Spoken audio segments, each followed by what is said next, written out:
الزام تراشی، کردار خوشی، آج کل کی بہترین صورتحال آپ کے میڈیا میں یہ ہے کہ گنتی ہو رہی ہے کہ کس کس کی کتنی ناجائز اولادیں۔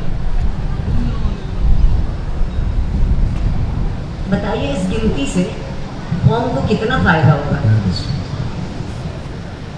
یا IMF بہت جلدی قرضے دینے لگے گی؟ توجہ منفی کی طرف۔ اور ایک بات جو میں اکثر کہتی ہوں، آپ سے بھی کہوں گی، ہم ایک دوسرے سے وہ سوال پوچھتے ہیں جو خدا ہم سے پوچھے گا۔ الحمدللہ ہم پروردگار کے کام کو آسان کرتے چلے جاتے ہیں۔ میں کسی کے سامنے جواب دہ نہیں ہوں کہ میرا ایمان کیا ہے۔ میں جس کے سامنے جواب دہ ہوں صرف وہی مجھ سے سوال پوچھ سکتا، کوئی نہیں۔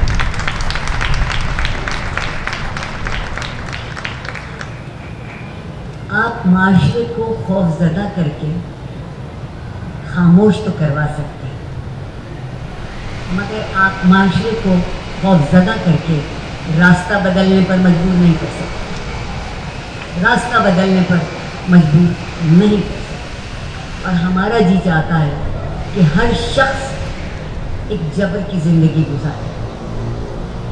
کیوں گزارے؟ لڑکیوں کے لیے کیا بات ہے اور لڑکوں کے لیے کیا بات ہے؟ ہم سمجھتے ہیں ہم نے لڑکوں کو بہت آزادی دے دی، آزادی نہیں دی، انہیں برباد کر دیا۔ ہم سمجھتے ہیں ہم نے لڑکیوں کو آزادی نہیں دی، نہیں، انہیں آزادی دی غلامی کے نام پہ کہ جتنے غلام ہوں اتنے ہی آزاد۔ دونوں لفظوں کے معنی بدل دیے ہم نے۔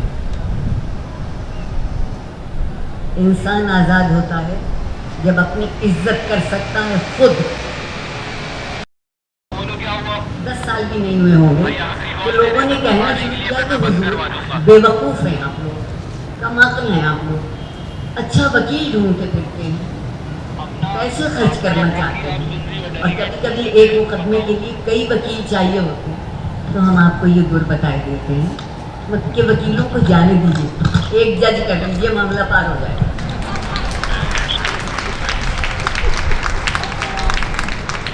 اگر معاملہ پار کرنا انصاف ہے تو یقین مانیے سب سے اچھا معاملہ لومڑی پار کرتی ہے۔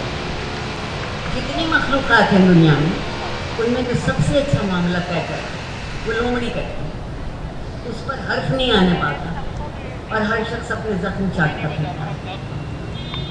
جس معاشرے کو، اور کیسا معاشرہ، کیا دعویٰ ہے، متقی، پرہیزگار، خوف خدا سے سرشار، سنت رسول کے لیے قربان ہونے کو تیار ہے، مگر صرف تیار ہے، قربان ابھی ہوا نہیں۔ ساری سنت رسول قربان کرتی ہے مگر خود تیار کھڑے۔